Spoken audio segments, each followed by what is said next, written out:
Vikings Valhalla Season 2 is now out on Netflix for you guys to go and check out. All 8 episodes are there to watch. What are you waiting for? Go check them out. I have just watched them. I'm going to tell you guys my thoughts on this season. Was Season 2 better than Season 1? We're going to discuss it. Smash it down in the comment section below. What did you guys think of Season 2? Did you love it? Did you hate it? Smash it down there. Smash that like button. Click subscribe. And yeah, let's get into this review of Vikings Valhalla Season 2.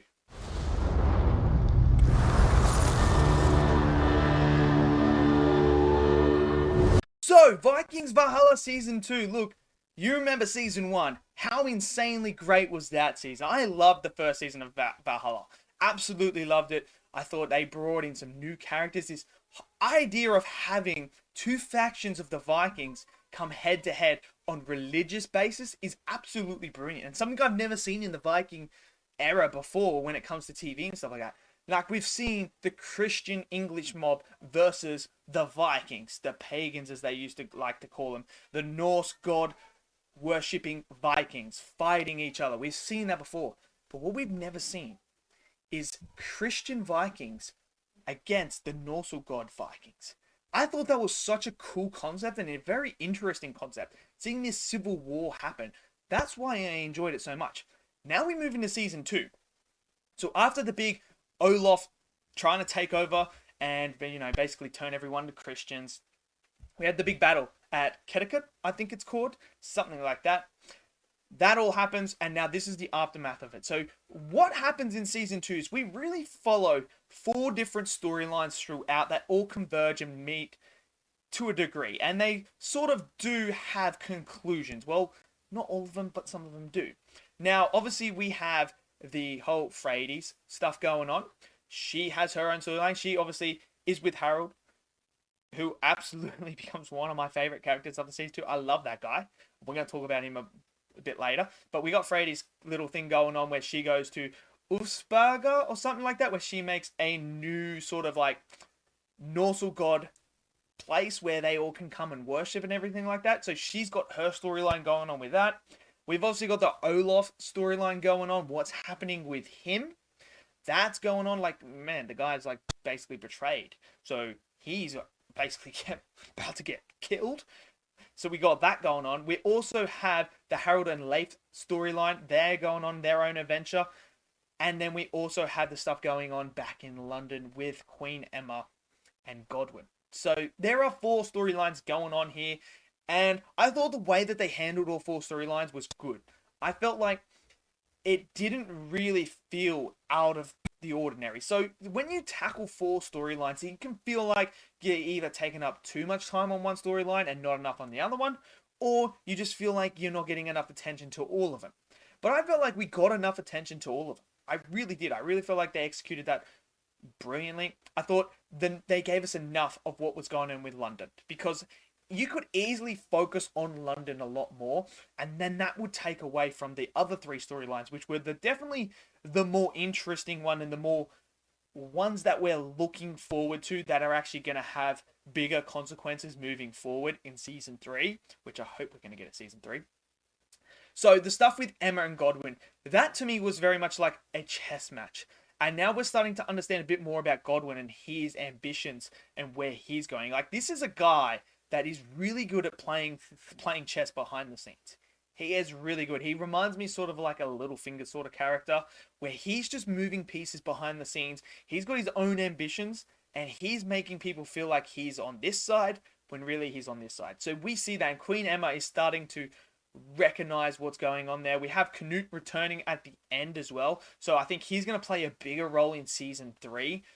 There are some questions I do have when it comes to King Canute and Forkbeard, his dad. I have some issues with, obviously Canute's back, so why is Forkbeard not back? Like, he just doesn't come back in this season after he leaves. So I have some issues with that, because if Canute's back, then he should be back. And there's stuff with Olaf there. I'm interested to see what happens with that.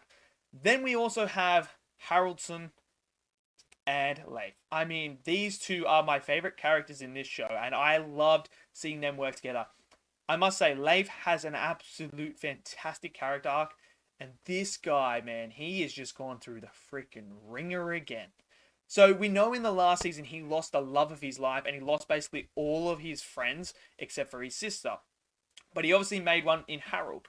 So he's now dealing. I love how they're dealing with the loss, and he's starting to question his beliefs in the Norse gods, and he doesn't know what to believe anymore. And he feels like he's seeing her, and I love how he goes on this journey. And now he meets a new girl, and then something happens to her, and the guy's just like, dude, the guy can't catch a break when it comes to women. But he has this absolutely fantastic character arc. He has some great action sequences as well. And then there's my boy Harold. I loved Harold. This season made me love him even more. He has motivation. He has ambition. He has a purpose in this season. And he wants to be the prince of Norway no longer. He wants to be the king of Norway. He was promised it and he's willing to do anything. And we see just the lengths he's willing to go. Obviously separating with his girlfriend, which is Leif's sister. We have him now trying to deal with that.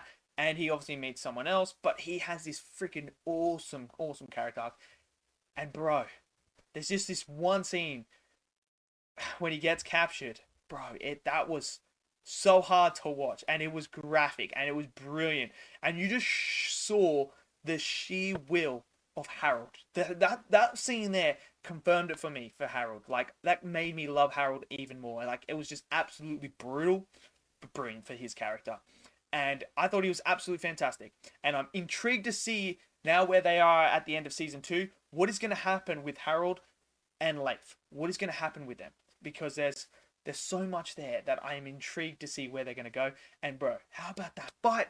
The fight in the cage, like Haraldson taking on two of them, man. Oh, the guy was just absolutely fantastic. Then we have the whole stuff with Freydis and Olaf. So Olaf is now the protector of Canut's son, who is now the king of Norway at this point. And in order to keep Olaf to keep his son alive, he must protect Canut's son at all costs and be like his advisor sort of thing. So we know that it's predictable. He sleeps with Canut's wife. We knew that was going to happen. But he's on a mission, again, like he thinks, from God to kill all the pagans, to rid the world of the Norse gods, to bring Christianity to all Vikings. So he has that, and it takes him to Freydis, who is over there doing that stuff, and she even has this thing. And dude, I tell you what, the lead guy, I can't remember his name, but man, I noticed him from something. I was like, this guy looks so familiar. And it was so weird seeing him play a villain sort of character because he's from King Arthur. He plays Arthur. Like, he plays King Arthur in the Merlin show. You remember that show? He is a villain in here, and he's actually really good as well. And I absolutely hated his guts, so when something happens, it's absolutely awesome. But he has this whole thing, and Freydis has to go on this quest as well. And her idea is she's supposed to bring everyone together. That's her prophecy, and she is trying to do that. So then she meets Olaf at the end, and there's a big battle there.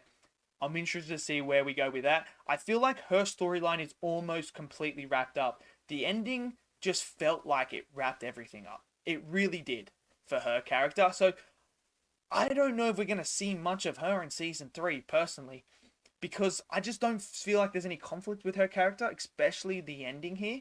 It just felt like they tied a bow on her story. Now, obviously, she does have a kid with Harold, but Harold has never seen the son or anything like that. So you could have a storyline with the son growing up, because there's a lot of time passed in season 2, so you could easily do that with the whole, season 3 as well, and he grows up and stuff like that. But I feel like it's done. But with Olaf's death, things are going to be like, I wonder what's going to happen now that he's dead. Now that Harold, that's obviously going to get to Harold, surely. So I'm intrigued to see what that's going to go on. Some of the problems I did have is Forkbeard. Where is he at the end there? He should have come back, and why is he not there at Connecticut? Whatever it's Connecticut. It's not Connecticut. Oh, I'm losing my mind here.